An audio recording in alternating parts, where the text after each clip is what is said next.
trenére, máme za sebou první přípravný zápas, tak splnil svůj účel, jak ste spokojení?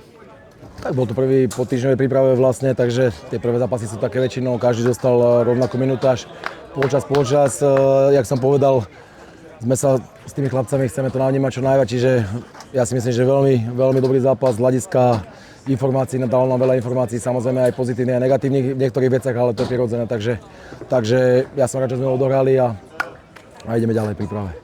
Zároveň to dneska v tomhle počasí byla i velká kondiční prověrka, tak jaké to bylo pro vás na lavičce vůbec, tenhle zápas? Tak, samozrejme, asi pre všetkých, ale tak najhoršie na tom boli hráči, ale aj takéto niečo ukáže aj morálno-volové vlastnosti tých hráčov, čiže chceme ich poznať po každej stránke, ale ja si myslím, že to najhlavnejšie ten zápas plnil Lučela a pokračujeme ďalej v príprave.